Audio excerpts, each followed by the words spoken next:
courtesy of Myrtle Beach Golf Trips, and check back in with Charlie.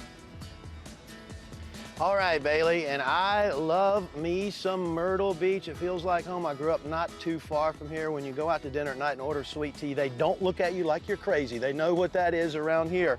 TPC Myrtle Beach is a heck of a Tom Fazio golf course. It's a top 100 public golf course, a wonderful venue for the 90 boys and girls from 6 countries teeing it up here this week. And we're joined by Alan Terrell, longtime coach of Dustin Johnson, also Golf Channel Academy lead coach, and of course PGA Tour winner Brian Bateman. And Alan, far into the range, I know you're very excited that Dustin Johnson Golf School broke ground on a new building there yesterday.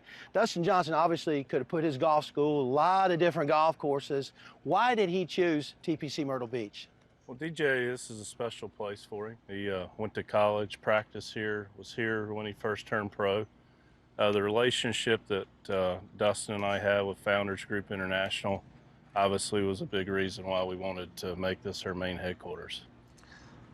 As his college coach, Alan, what part of DJ's game did the two of you spend a lot of time trying to improve when he was in school? Definitely his mid wedges, scoring wedges, you know, for him, 120 to 40 yards. Well, show us, give us a demonstration, if you will, of maybe some of the things that you two worked on back in the day.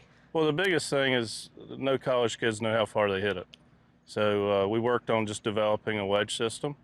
The biggest thing when trying to work on your wedges is try to flight it as low as you can with no divot.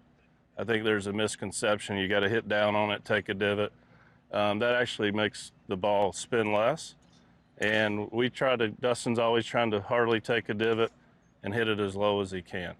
So when he does that, he spins maximum, and trajectory is distance control. Well, you were watching him hit balls yesterday here at the other end of the range. What did you see from DJ? He's preparing to defend his crown in a couple of weeks in Mexico at the WGC Mexico Championship. What was he working on?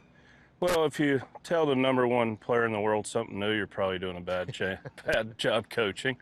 Charlie? Yeah, I heard that. So, you know, it's posture related. His tendencies to get a little bit too far away from the ball, his arms get a little bit too far away, that means when he swings back, he's going to go to his toes, and his left arm's going to kind of swing and get a little disconnected early. That actually makes him come down a little bit too steep and a little bit too across it, and he starts hitting it on the toe. And, you know, Dustin, like Charlie and I were talking about earlier, quality of practice, you know, he may not practice for 5 hours, but he watches every ball, the flight, the spin, the contact. You know, his feel is unbelievable. So if it's not right, he's not happy. So we just worked on those little takeaway really things, some balance, counterbalance stuff. And he knows his swing, so you're just reminding him. You obviously got your hands on him way back. Were you ever tempted to address that bowed left wrist? I mean, did you ever even think about it? No. It actually has gotten more as he's gotten out on tour. I think some of that, the more you bend your left wrist, or the more you bow, rather, your left wrist, actually the further you can hit it eventually, because your body's going to start working in a certain manner.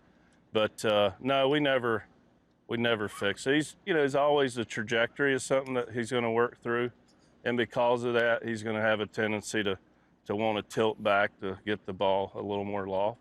But he just has to maintain that. Any concern long-term injury with that left wrist? No, I don't think this causes a lot of pressure. It's more what you're doing through the ball that would create injury.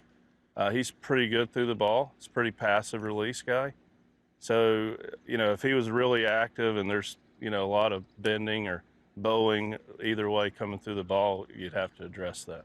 Well, Alan, we appreciate your thoughts here, and good luck with the new building at the end of this beautiful range here at TPC Myrtle Beach with the Dustin Johnson Golf School. But for now, let's go back to the studio and check in with Bailey Mosier.